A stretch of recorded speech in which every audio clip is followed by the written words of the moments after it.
The illustrious Jabba bids you welcome. I'm going to regret this. I'm Pete Mitchell.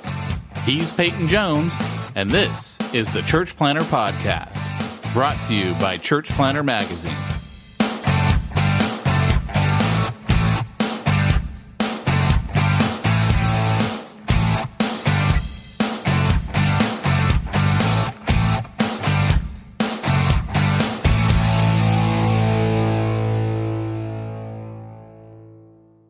Hey, Church Planter, Pete Mitchell here. We've got a really special podcast episode for you today. Peyton and I, just this last week, started a brand new program called the Bivo Inner Circle. If you haven't seen any of the information that we've put out on it, I'd encourage you to head on over to bivoinnercircle.com. And one of the things that we do in this program is twice a month we do a live mastermind call with everybody in the program. And Peyton and I answer your questions. Well, Peyton answers your questions on ministry, and I answer your questions on making money, being self-employed, getting clients, things of that nature. And we also had our very first call for that this last week, and it went extremely well. So Peyton and I decided that we would give you an insider look at what the Bivo Inner Circle Mastermind Call is like and encourage you to head on over to bivoinnercircle.com and check out the program and see if it might be right for you. But I think you're going to get a lot out of this. It's just basically about the first half of the call. The second half of the call was really, really good, but that would have actually made a really long podcast. So we decided just to put the first half up, and I know you will enjoy it. Thanks so much. So anyway, guys, so what we do on these calls is Peyton is here for obviously any of your church planning and ministry questions. I'm here for any of your business building questions. And typically, we've kind of got three groups that we're morphing over into this one group. So if you've been with us for a while, we've got Jump School Church Planter Training. We've got the Business Growth Consulting Group, and we've got the Bivo Inner Circle. And we're kind of blending those together into this Bivo Inner Circle because Peyton and I were talking about it, and we just came to the realization that, you know, so many of the people who are in ministry, they've got, you know, these two areas that they need help with. One is obviously the ministry side, reaching their community, effective evangelism, running their church. If they're on the church planting side, then obviously there's like every question in the world. And then there's also the other side where it's like, okay, how do I also make a living? And so that's why we've created this Bivo Inner Circle, and we're kind of morphing all three of these groups into this for the purpose of these calls. So we've got people at all different stages of their ministry, of their business, and so you're going to benefit by being able to hear everyone else's questions and the responses that we give them. So with that, Peyton, I'm going to let you kick us off and let us know if there's anything that you specifically wanted to cover here this morning, and then we'll open it up for some Q&A. Yeah. Hey, guys. Good to have you all on here. I want to start out this call by thanking you guys for being here.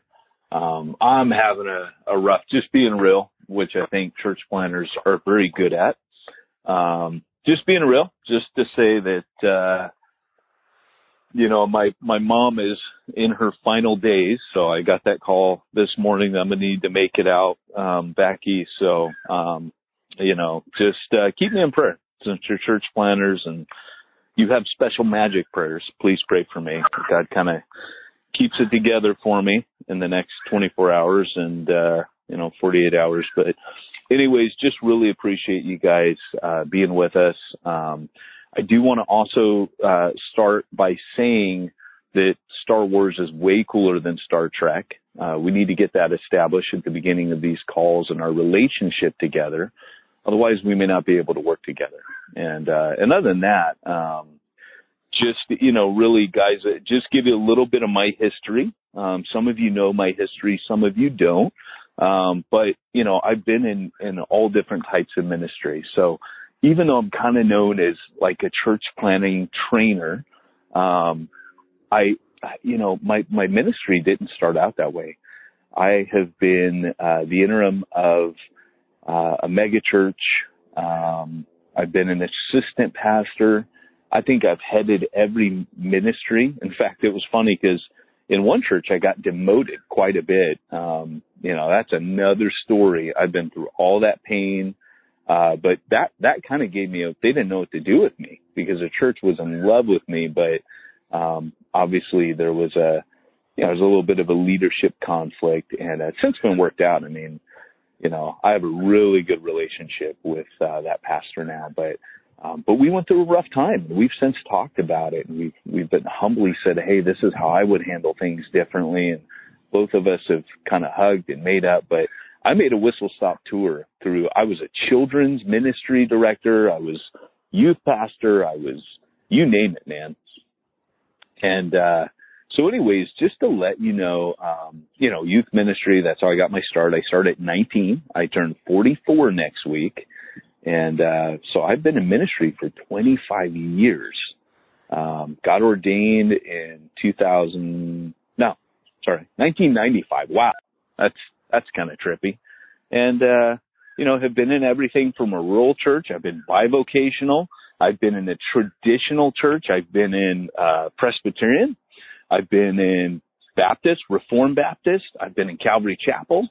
I've done so many different, I sound like Trump now. I'm the best minister. Everybody knows it. Just ask anybody. I don't mean it to come off like that, like I'm the Trump of ministers, but the please bottom no, line please, is that, please no.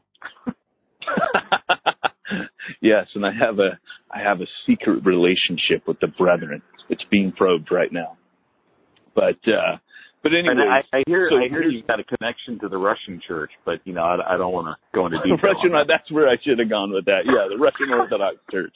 That would have been better. See, this is why I need Pete. But the bottom line is that I've done everything from like I said, a traditional, what they would call a heritage church, where you're in a historic church. I've been in rural church. I've been in metropolitan church. I've been in urban church. I've church planted. I've taken churches.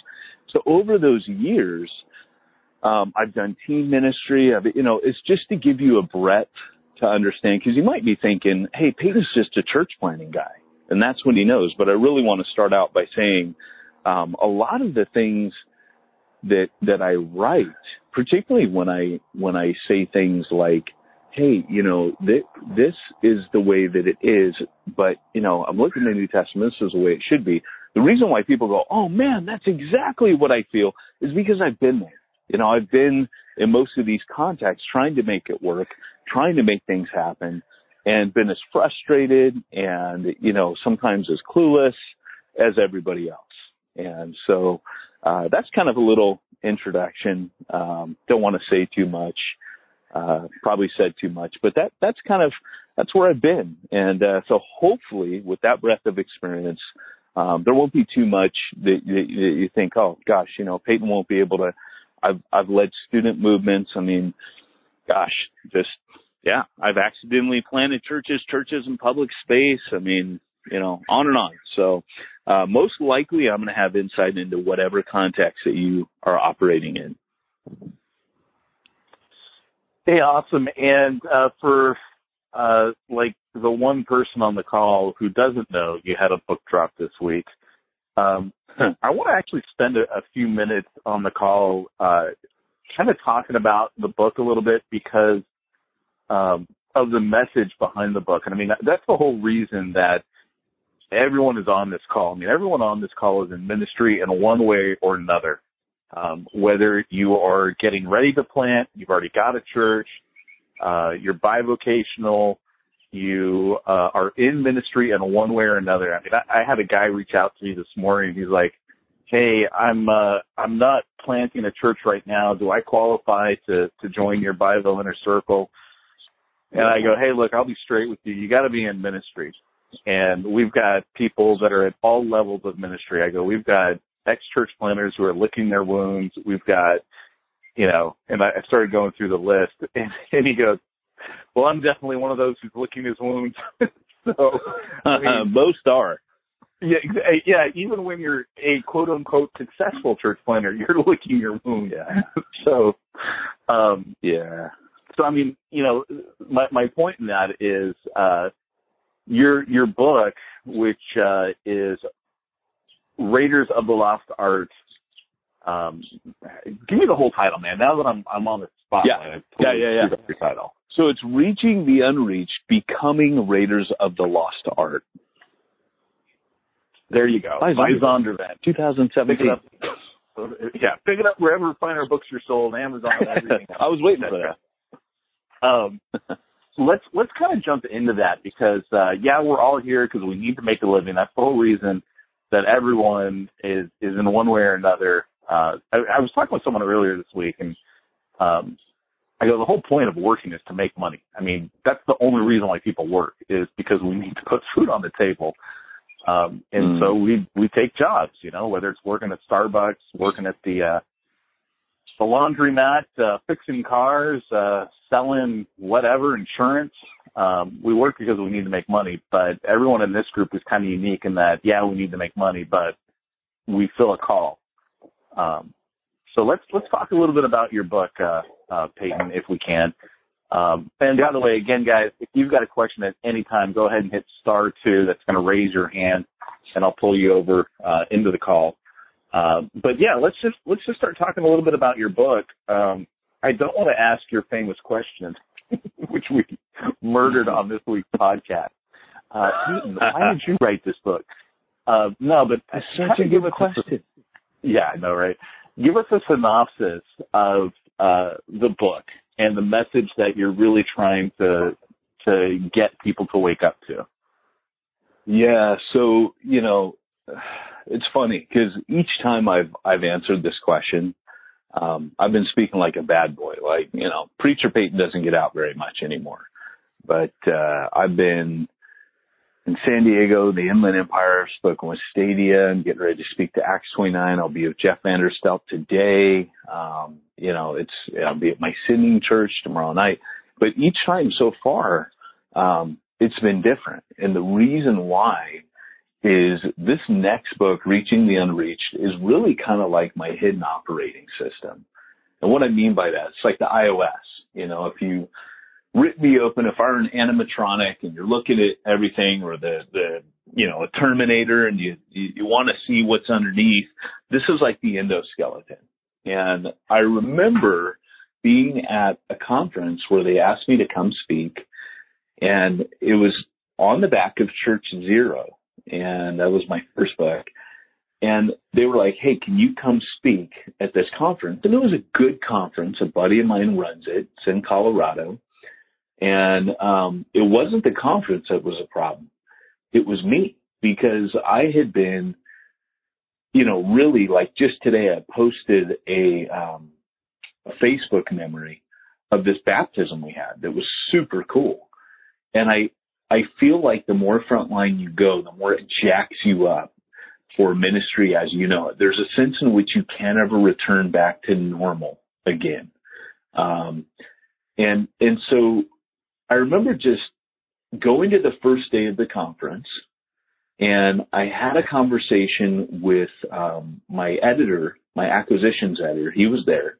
His name is Don Pape. He was a guy that, signed Francis Chan, and he saw value in Church Zero, which speaks a lot for him. And at that time, I was talking to him about the fact that the book was getting rejected in every publishing house. And at that time, the proposal really had the Holy Spirit at the forefront.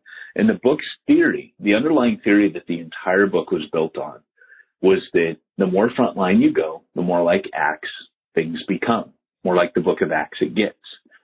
And I unpacked the fact in one of the chapters that every time Jesus promises power or presence of the Holy Spirit, he ends up, linking it to mission. So, for example, Acts 1:8, you'll receive power from on high, then you will be my witnesses in Jerusalem, Judea, Samaria, and the ends of the earth. Also in the Great Commission, he says, all authority has been given to me That's power. Therefore go, there's mission, and I'll be with you to the end of the age. There's a presence. So the power and presence of the Holy Spirit are always promised in connection with ministry. And I kind of draw out the fact that these are conditions, right? Like, you're not going to experience these things if you don't go. They are connected. So when you have a Christian who's kind of bored and says, hey, I don't get this whole Christianity thing, or they start slipping away or heading out the back door, they don't get church anymore, it's usually because they're bored and they're not doing what they're meant to do, made to do. We talk about unbelievers not doing what their Creator made them to do. Well, in the same way, a Christian cannot be doing what his Savior made him or remade him to do. And so that's kind of the premise of the book. But I remember that night at that conference, I was talking with Don Pape in the day, and I told him, and he said, Peyton, here's the thing that you don't realize. He goes, I know you. We've had dinner together. I've drawn out, I've asked you questions, and you've given me amazing stories. And he goes, Peyton, that stuff is so cutting edge that he goes, I just know I read a lot of books. I hear a lot of stories. And he said, but people need to hear that. People need to hear that the God of the book of Acts is still real and he's still around today. And he goes, I don't know how you put your proposal together, but if I'm not hearing, because as you could tell by the beginning of this conference, like I have no problem talking. I just don't like to talk about me very much. So I was always a sucky missionary. I'd go and I didn't want to talk about me. I don't want to tell my stories. It's like, well, I got stuff to say. I don't want to tell you like, hey, I'm Peyton Jones and this is what I did, now, and then Peyton did. I don't want to write a novel about myself. But when Don said that, I wrestled with it. And that night, there was a wrestling. What I've kind of couched this whole book as like a wrestling with the angel. Because what I feel with this book is that, it really was, it wasn't easy. Like Hemingway said, a writer just sits at the typewriter, he's asked, is it easy to write? And he goes, yeah, you just sit at the typewriter and you bleed. Like your life's blood, your essence just comes out when a book's right. But with this book, Church Zero was so right. It was just pent up. It came out of me. And this one, though, I felt like I was on holy ground. I felt like I was wrestling with the angel. I felt like some of my personality came through. Sure, it's got an Indiana Jones theme, and it's quirky and it's funny, but it also, there was points at which I felt this is holy ground. I need to take my shoes off. There was a reverence there, and I grew as an author in this book. I had to really wrestle with the times where my humor, Pete and I have this sense of humor. We think everything is funny. But there was a time at which God was saying, right, I need you to pay attention right now. And some of the things that I said in the book, like I would say that there's one chapter in particular. It's almost like for me, when I read it, it's like the Holy of Holies. It's a sacred chapter. I don't know how to put it. I'm not saying it's infallible or inspired by God or something heretical. I'm just saying that for me, I know that writing that was for me a holy moment. And it's actually about holiness and my theory of holiness. And you hear that knocked a lot. You hear people right now because they don't understand the connection, like in Titus 2, between grace and holiness. And they're still struggling to understand the grace of God. And I bring out the fact that, look, power is important. And Paul says, if you cleanse yourself from ignoble purposes, you will be equipped for every good work. There's an equipping. There's a power that happens when somebody's sanctified. There's an anointing. And I unpack that theologically a bit because we hear it, but people don't really explain it. And so what I do is I kind of talk about like a boxing match that you can go, 15 rounds in the boxing match. I mean, it only takes once being in an exorcism to realize, gosh, man, I really need a little bit more than what I got right now. I might need some extra power from the Holy Spirit. And there's a difference between going 15 rounds and knocking out in the first 30 seconds. And I've been in both scenarios. And so what I do is I unpack that a bit. But I really want for people to understand that, this is just one chapter. And again, I'm going a totally different direction than what I've spoken on, the previous 3 times so far in the last 2 days. But here's the deal. I want people to understand that, the cross is grace, but the resurrection is power. And we're called to live a crucified, resurrected life. And I feel like the church is still struggling to get the grace of God. And I think it's fantastic that that's the foundation of everything. I don't do anything. Sanctification has nothing to me to do with my salvation. It has nothing to do with God being pleased with me. I don't perform for Jesus, but I'll tell you what I do. Like Jesus, I sanctify myself for their sakes, that they might be sanctified. There's a sense in which I sanctify myself for mission because I want power. I want what Spurgeon had. When Spurgeon stands up in the Surrey Gardens Music Hall testing the acoustics during the 1857-1859 revival, and he's testing the acoustics in that music hall, and he says, "Behold the Lamb of God who takes away the sins of the world." And a repairman, elderly gentleman on the second balcony, is immediately, he hears that, and he's converted. That's power, right? Just testing the acoustics in a room. And I'll sum up here so that, Pete, I know we're not going to spend our whole time on this, but I laid awake that night in Colorado in a hotel room, unable to sleep, wrestling with the fact that I was being paid big money to speak to a room of about 1,000 Christians. And I couldn't get past the fact that what I was really being asked to do was entertain them. And it bothered me so much that I thought, I really don't want to speak to them. And when I got on stage, I said, I really don't want to speak to you today. And I literally said, because you're paying me big money, and most of you just want me to preach a good sermon, and I don't really have time for that. And I preached a sermon, I did, but my notes were scrapped, and what came out of it was the core of this book.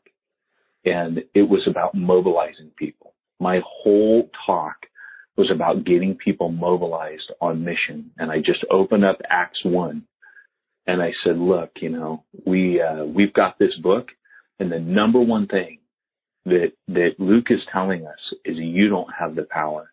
And I'm like, why do we have a room full of 1,000 Christians here just listening to messages all day? Why aren't we on our faces? Why aren't we crying out to God to reverse things? Why aren't we on our knees today? If you're who I think you are in this room, you're 1,000 leaders. Why aren't we praying? Like, why aren't we doing what they did in the book of Acts? If we want to see what they saw in the book of Acts, why aren't we doing what they did in the book of Acts? And that literally became the foundation of the book. And so, one of the catchphrases from the book is, if you want to see, and Alan Hirsch retweeted this week, and I was pretty blessed because he's on the similar wavelength. But if you want to see first century results, without first century practice, we will not see first century results. That was my mic drop, by the way. Yeah, like it. Well, I mean, one of the things that I've shared on the podcast, and for those of you who are new, if you haven't been listening to the Church Planter podcast, it's probably been to your benefit, but we do hope to reverse that and have you as regular listeners of the Church Planter podcast. But I grew up in a Christian home. My father was a pastor my whole life. I'm a son of a Baptist, as we like to say. I went like a curse word. Just like a curse word.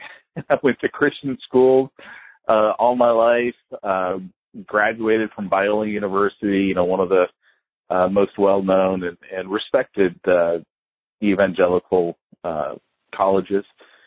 And for me, when all of this became real was after I met you and started going to the Long Beach church plant that we did.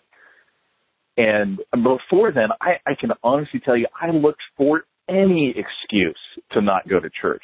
Any excuse in the world, and I'm not going. I mean, my college days, I maybe went to church 6 times, over the 5 years that I was at Biola, maybe 6. I'm not even sure it was that high. Cause I'd been in the church my whole life. I could stand up there and preach to everyone exactly what I'd heard and what they were preaching, because it was the same thing. Like it never changed. It was not exciting. And when it became exciting is when we got on the front lines in Long Beach. And then it just became fun, like downright fun. Literally from, seeing the transsexual prostitute get into a knife fight with another homeless person. And of course, they didn't have any knives, so they had scissors. I mean, it just was like, wow, okay, this is happening right now. In the middle of service, by the way, not like at the end of service. I mean, literally in the middle of service, like, everyone's got to stop. We got to call the cops. Seeing demon-possessed people, or at least completely crazy people, and not knowing, okay, is this demonic, or is this, they got some serious mental issues going on. It became real. And it became, like, you and I have talked about this, Peyton. It became one of those deals where it was like, you don't want to miss because you just don't know what's going to happen next. Yeah. And when you're on the front lines like that, you just don't know what's going to happen next. I mean, we had a pit bull bite the hand of our Sunday school leader. I mean, it was like, what was it? The cross-dressing prostitute used the ladies' room. A pit bull bit our Sunday school teacher, and the guy made change out of the offering. I remember that day, and we were like, man, it's all a day, and all day's work in Refuge Long Beach. Yeah, and I mean, oh my gosh, it was like, it became exciting, and that's honestly when everything for me became real. And even though, and I've said this before, I mean, since I was saved, and I absolutely had a real conversion when I was 5 years old. I look at my own son who's 5 years old, and I kind of wonder how much did I understand, but I know I had a real conversion back then. I've always known when I was sinning. I've always known when I was doing wrong. There was never like I didn't realize I was doing something that wasn't cool. Like, I've always known. It just never stopped me. Just because I knew it was a sin, it never stopped me from doing it. But everything became real when I got on the front lines. And I think for me, one of the reasons why I'm excited about your book, because if we can get more Christians to really kind of understand that it's not about just the pastor. And I realize everyone on this call is in ministry, but it's not just about them taking action.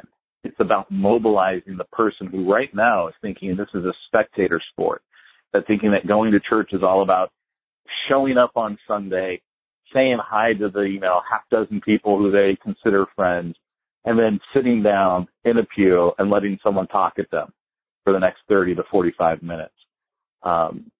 But this is a battle, and one of the things that you've always said, Peyton, about Refuge Long Beach is that we were many people's last stop before eternity. And I mean, how many people did we have die after they got saved?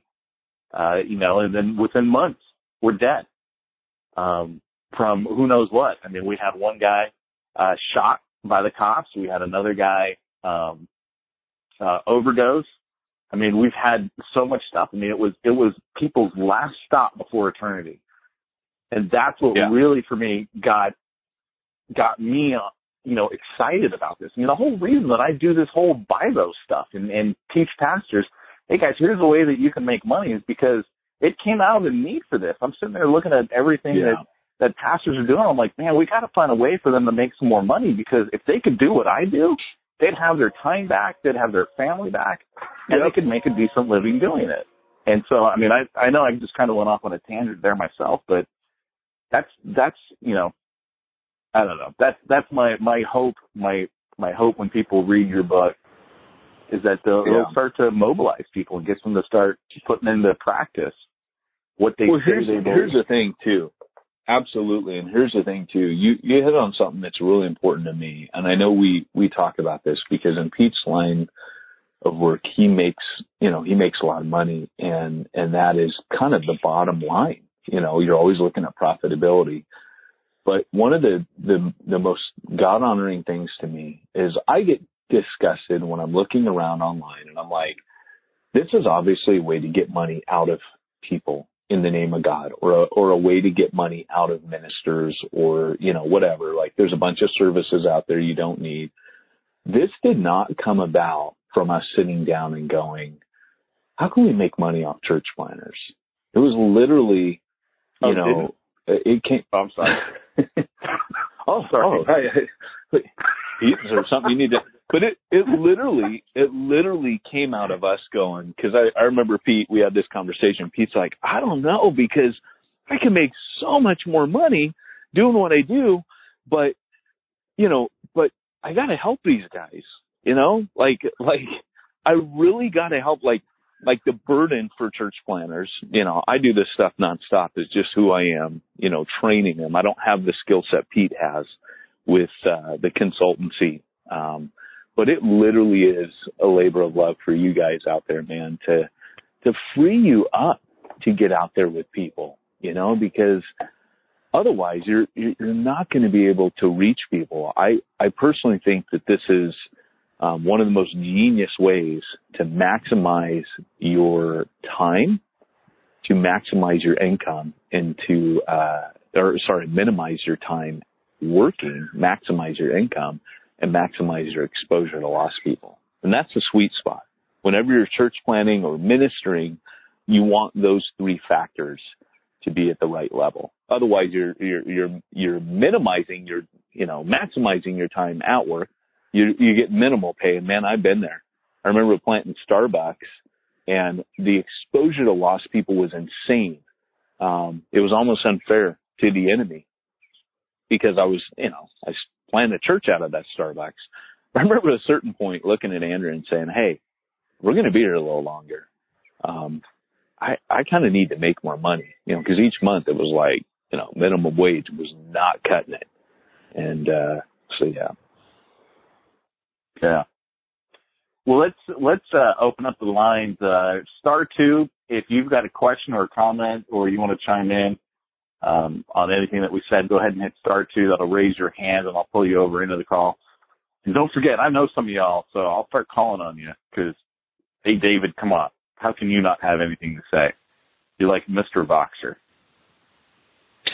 Oh, right. There we go. Hey, David, welcome to the call. Hey, David, first-time caller, long-time listener. Yes, I am, and I tell you, you guys are amazing. I've never come across such important, valuable information. I wonder, can you help me grow my business and my church? No. Definitely not. Definitely not. That sounded scripted and canned. I don't know what to do with that. Pete, did you pay him? I feel like it. He didn't pay me. He didn't pay me, but he certainly invested in me. There you go.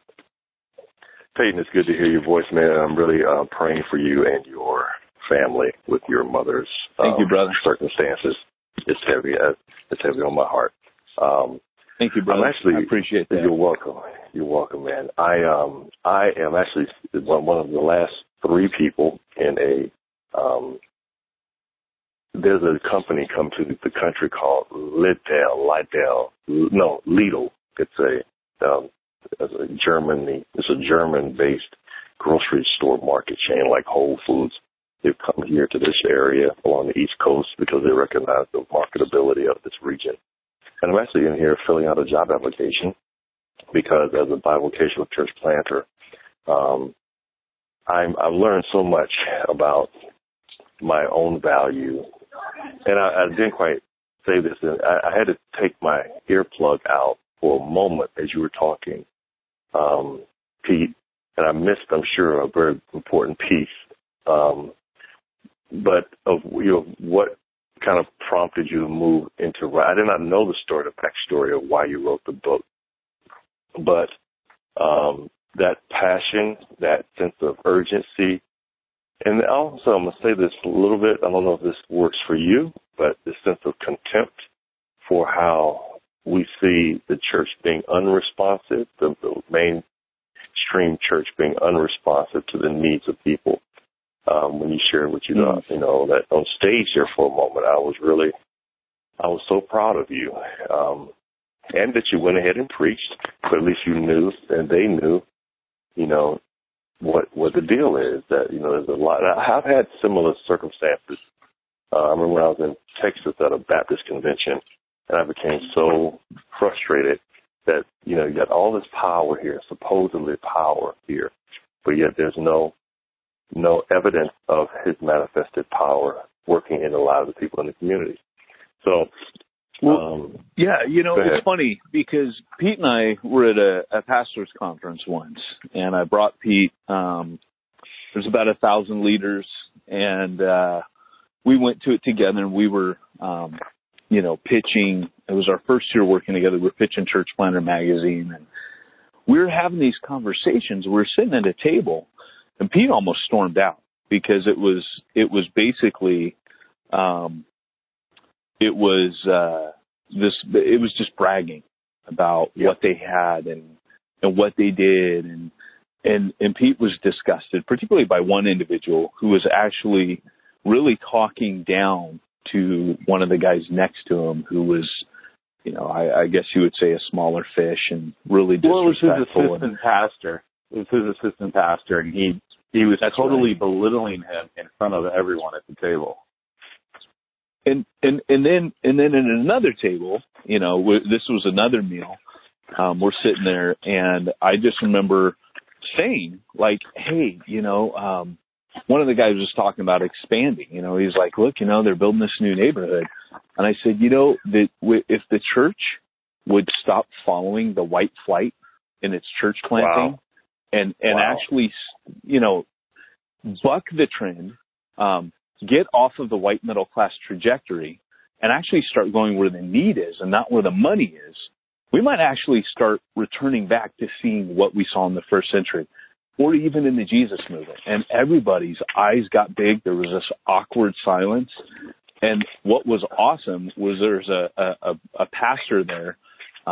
He was from Watts. He was African American. And he just sat there and he goes, mm-hmm. Like, that's rad. You know, but it was, again, it's this contrast where I often feel, you know, there's that lyric that Bono had on his album, No Line on the Horizon, where he says, there's a part of me in the chaos that's quiet, but there's a part of you that wants me to riot. And I feel a little bit at times like a church reformer, rioting, you know, against the fact that there are all these unreached people, and how dare we make it about what we get? Like, since I always think to myself, the litmus test would be Paul gets on the time machine and comes and visits and inspects our ministry. That to me is always the litmus test. What would Paul say if he turned up in my ministry? Would he say, oh man, Peyton, that is amazing. What about Wesley? What about these men that we laud as heroes and we praise them? Kind of like Jesus says, you know, you build monuments to their name. But if they were alive today, you'd probably stone them. You know, you would hate them. You would hate the William Booths. You would hate, and this is what I'm saying is God raises these guys up. And I bring this all up in the book. You know, God raises these ministers that are radical who say, status quo ain't cutting it. Right? We're not reaching, that there are just vast swaths of unreached people. We need to go after them. And that's kind of the pulse. Anyway, sorry, I got back on my soapbox. Yeah. My apologies. Well, hey, David. Sorry, David, what was your question? Yeah, do you have a question other than, can you tell me how to grow my church in 3 easy steps? Debt steps, no, mind you. Uh-oh. Hold on a second. Hey, David. Did we lose him? I might have muted him, actually. Oh, he's screaming and raising his hand. Hey, I'm sorry, David. I might have muted you. You're unmuted now. Okay, I couldn't figure it out. Okay, cool. See, that's why I need those 3 steps. But I need 3 steps on how to operate a conference call. Peyton, no. Your soapbox really just, I think that's where I am. Another consultant planter asked me this morning, was I going to be on the call? And I said, yeah. I said, I'm in a place where it's almost like subversiveness is the strategy. I want to even move towards something one of the new Bible people said. I think his name is Joel. He made a comment about and Daniel about how to move towards reaching churches that are growing, and they're building and they're swelling up. They're swelling up because of this Christian nationalistic type of propaganda that's occurring right now. This tied to political movement, and really, marketing to them, saying, how can I help you grow your church, so that I can really build my business, so that I can really establish kingdom agenda, which does not look like it's really kind of antithetical in some respects. It's viewed that way by what churches are doing. They're doing a lot of things like you were alluding to. It's like jumping on this bandwagon, moving their agenda forward. Everybody's doing the same thing. White flight moving, and not just white flight, but black flight too, moving away from the inner city, where the greatest need is for salvific events to take place. And the whole piece about holiness, the holiness piece is critical, and that is so missing from this. So Pete, I want to throw this at you, and Peyton, I want to throw this at you too. And maybe this is the right moment for it. I've been trying to see how I could present this. Pete put a question out the other day about how we could market maybe some aspect of our ministries in a more effective way that he could help us with. And I get my brain, I was like, well, how do I say this? But Peyton, because I was thinking about Peyton at the same time. Here it is, guys. Okay, so Peyton Pete, how can you help me be effective in my church planting efforts, kingdom agenda efforts, right? Through a model of prayer, seeking holiness, getting back to I facilitate these noetic meditative prayers, and I see, and spiritualization is high in our culture today. And everyone I talk to, even the other day I was at the gym, a young man came into the sauna and he starts meditating. But I asked him, I didn't know I've never seen anyone else meditating here but me. And he says, yeah, I really don't know what I'm doing, but so I teach him really quickly on how to do a Latino Divino, how to pray the scriptures, how to meditate on the word. And I'm seeing God move in that area, but I don't know how to take it to the next step to market it in a way that it can actually become something. I believe what God wants to do is bring people back to a place of prayer where we actually learn to hear his voice and operate from that. Now, I think you got a good feel for what I'm saying. What do you think, guys? Well, I think for me now, I think writing a book is the best way. If you were thinking, hey, I want to monetize this, you write a book. You could even start a course, but I also think that there's, I'd be interested to hear Pete's take on this, because I think you have to be really careful when it comes to spiritual disciplines. For example, remember that Simon the Magus came and said, hey, I want to buy this power of the Holy Spirit. Yeah.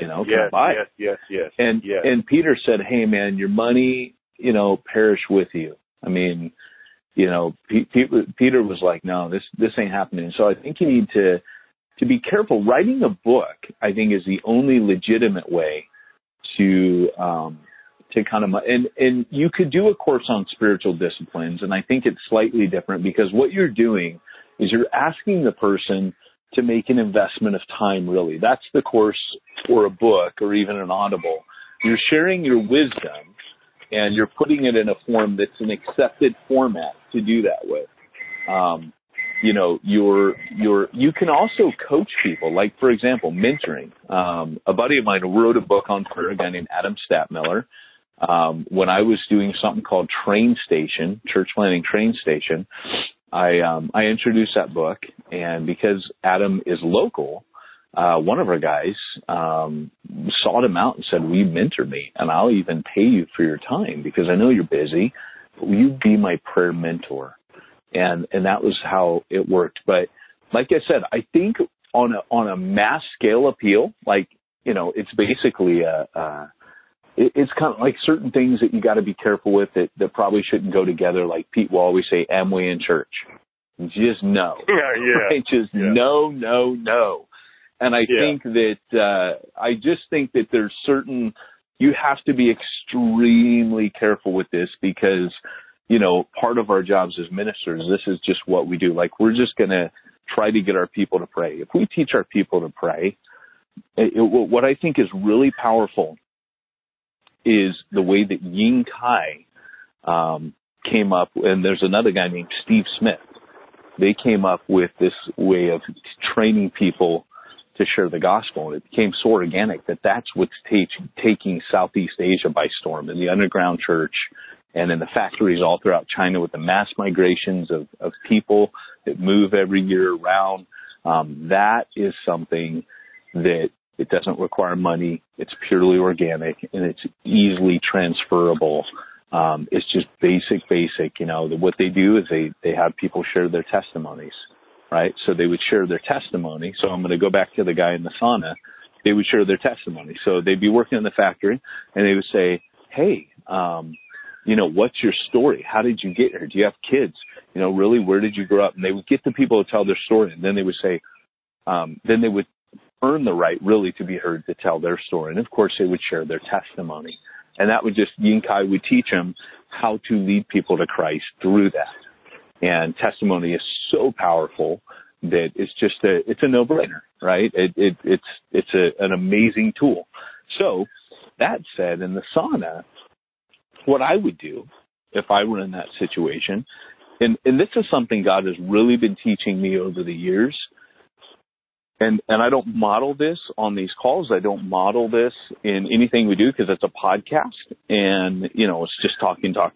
But when I'm talking with non-believers, I question them a lot. I ask a lot of questions. I'll say to the guy at the sauna, how do you meditate? What does that look like? Oh, I see. Okay. And then I'd let them talk a bit, and I'd ask some good follow-up questions. How does that make you feel? What does that do for you? What do you struggle with? You know, a lot of the questions that I guess you would ask as a consultant, really, you could actually apply a lot of that because you're probing, you're agitating the problem, and then you're going to say, let me share with you what I've found. And then you start bringing into it. And then the next follow-up, if I can, always with a non-believer, I will pray with them. I will always pray with a non-believer if I can. And I'll say, hey, would you like me to pray for you? You know, I'm going to ask God to bless you. I'm going to, you know, and 9 times out of 10, people say, okay. And particularly with a guy like that, you've got a real open door. He's probably going to be a little scared because he believes in it. And he's not quite ready to encounter God. We underestimate the power of that. But yeah, does that kind of answer your question? It does. And I did that. I actually meditated with him. I just put my music on, my music, and I prayed with him. First, I walked him through the process, prayed with him. Didn't ask him too many more questions. When we left the sauna, he came up to me and he wanted my information. He wanted to continue. He wanted to know when I'll be back. We exchanged information. And as I'm thinking, as you're talking, I need to let you know that the weekly creative writing workshop, Peyton, you know, that was a key portion of what I instilled into the group, was why meditation would help with creative writing. Well, this second cohort has so much, you know, embraced it that I asked them for testimonials to put on I was going into a ghostwriting phase with the business, and asked them for testimonials, and every testimonial made reference to how the meditative piece of it, because we meditate before and we meditate after, has transformed their creativity. So so I see how, and I didn't even really intend for that to be part of it. Yeah. But because I wanted to use it on the business side, but that seems to be what they really wanted to extol. So I'm seeing Cool. Awesome. Yeah, I want to take that, and now Pete put that together with some type of path. I understand what you're saying totally about it being, I need to say this, there's a group that I facilitate, right? I see what you're saying. I see what you're saying.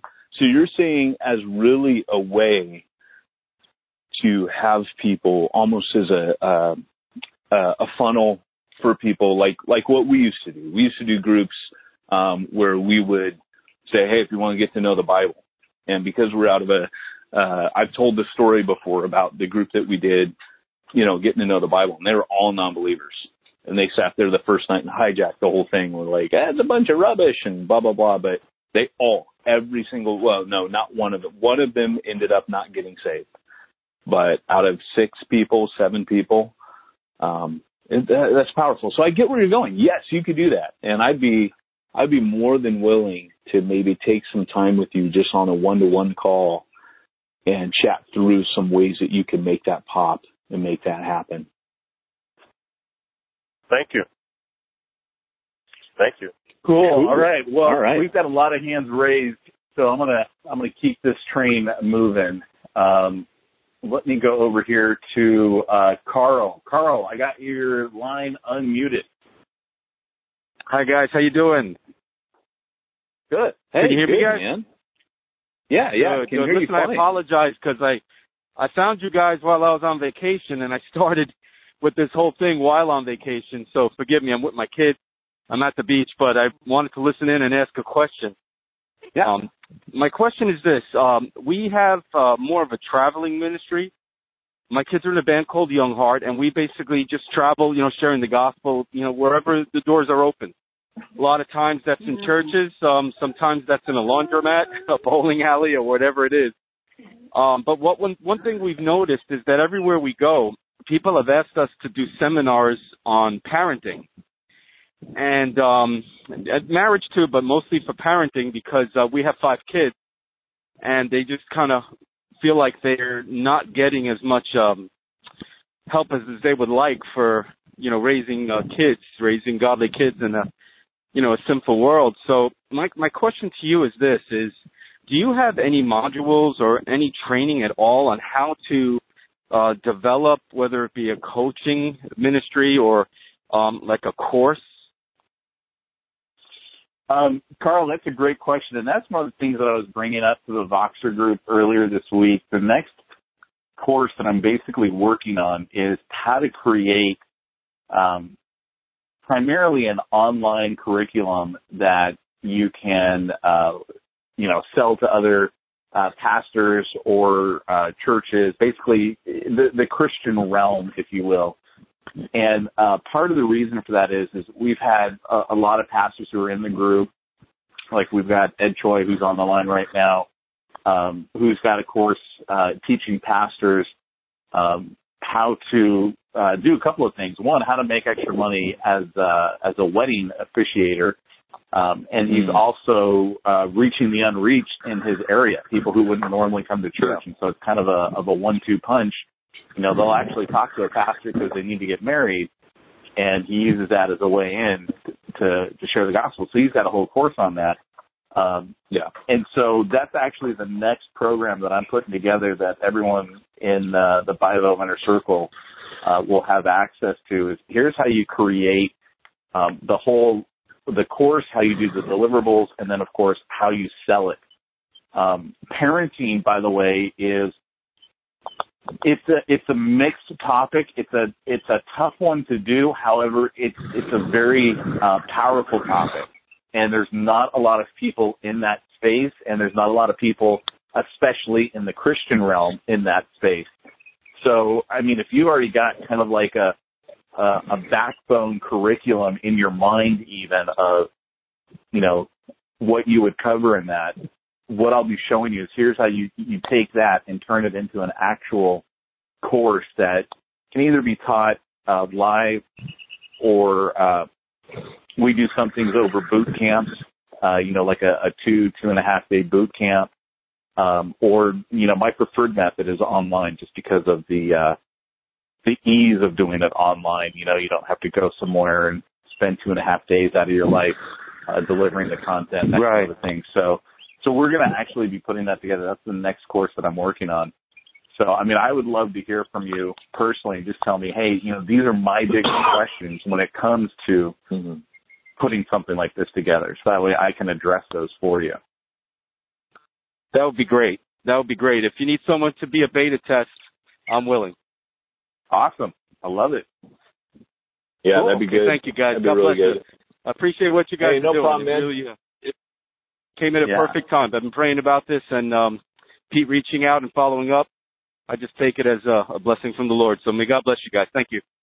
Thank you, Carl. Hey, Carl, looking forward to getting to know you, man, and really excited that you're here. And I think that question is really good. It's funny enough, I just sent Pete a screenshot of something I saw that was regarding marriage, and I was like, I was sending it to him to say, hey, we need to do something like this. So you want to know something? I just celebrated 20 years.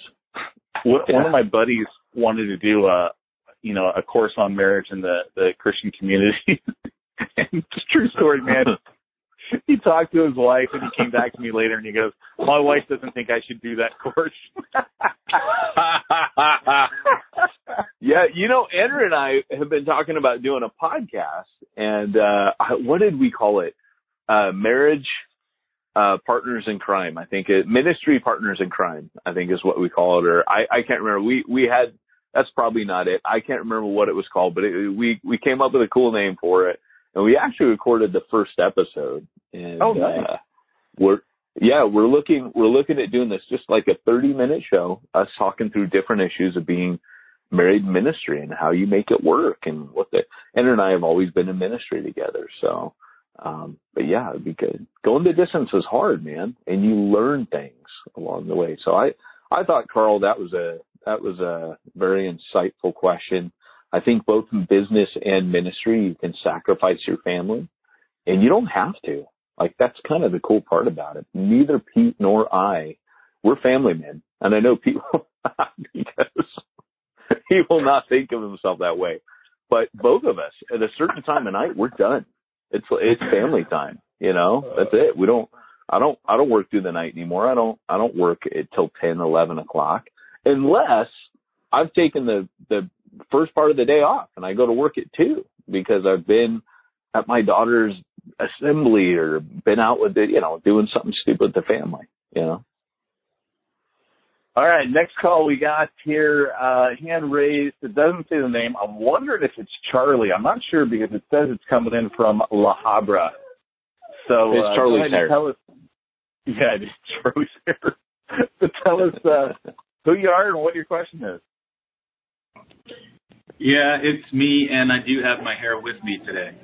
So I want to speak to the hair. Let me talk to the hair. The hair has the power. He's a little embarrassed. He's a little embarrassed these days because he's going whiter than he used to be. Hey, the frosting look just makes him look better. Yeah, exactly. It just, if you guys don't know, Charlie has the best head of hair on the planet. And for a guy like me, I notice stuff like that. There's 2 things I notice in people: how tall they are and what their hair's like. And Charlie just has hair that would turn a straight man gay. There, I said it. I'm sorry. I didn't mean to go there. Oh my gosh. Great. And I was thinking I didn't have to edit this call. Now all of a sudden I do. I don't know how to answer Charlie that. is my church planning partner. Yeah. Charlie and I go way back. He was my church planning partner in Refuge Long Beach. So he's also a client. Yeah, I really don't know how to answer that. Since you and I spent a weekend in a 400 square foot trailer, I'm a little afraid now. Hammering out our Constitution and bylaws, which, funny story, when I sent it to Charlie to look over, I laced it at the final edition. I laced it with bombs. So there were little things I snuck in there that were like little bits of heresy. And one of them was about, 2 men, you know, gay marriage. And I flipped it, you know, and so when the Was it you when you took it to the bank, or was it someone? I can't remember who it was. No, I didn't take it to the bank, but yeah, somebody took it to the Evangelical Credit Union with the, not catching the mistakes, or the intentional bombs that were laced throughout it. Because Charlie and I have a wicked sense of humor, and it went, we got a call from the bank. So that was funny. They didn't want to give you an account. And then you had to explain to them, oh, it was actually a joke.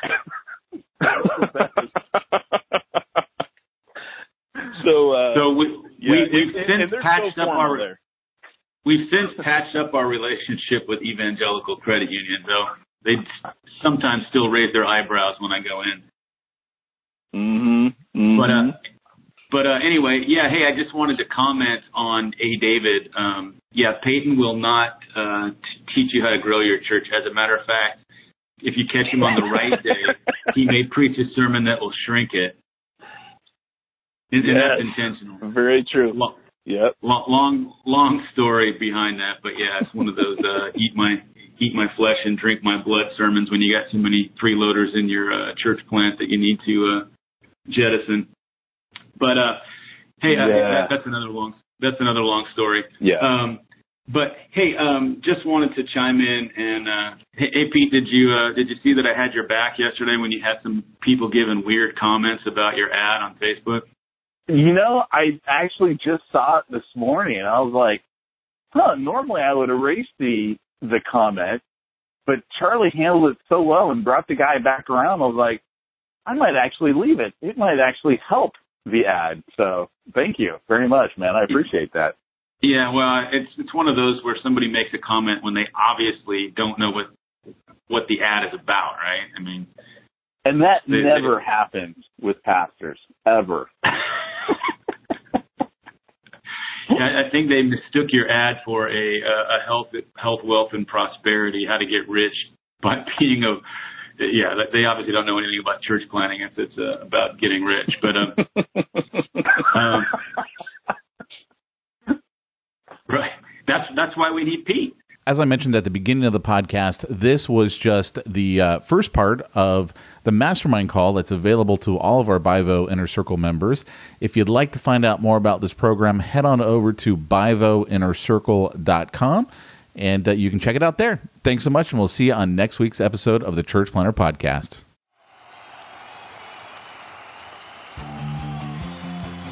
Thanks for joining us for another weekly episode of the Church Planner Podcast with Pete Mitchell and Peyton Jones.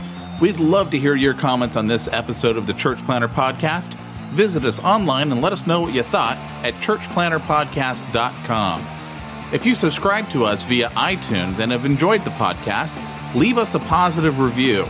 The more positive reviews we receive in iTunes, the more iTunes will promote us to other church planners who would benefit from this show. This podcast is brought to you by the Church Planner Magazine, which is available in the iTunes newsstand or online via churchplannermagazine.com.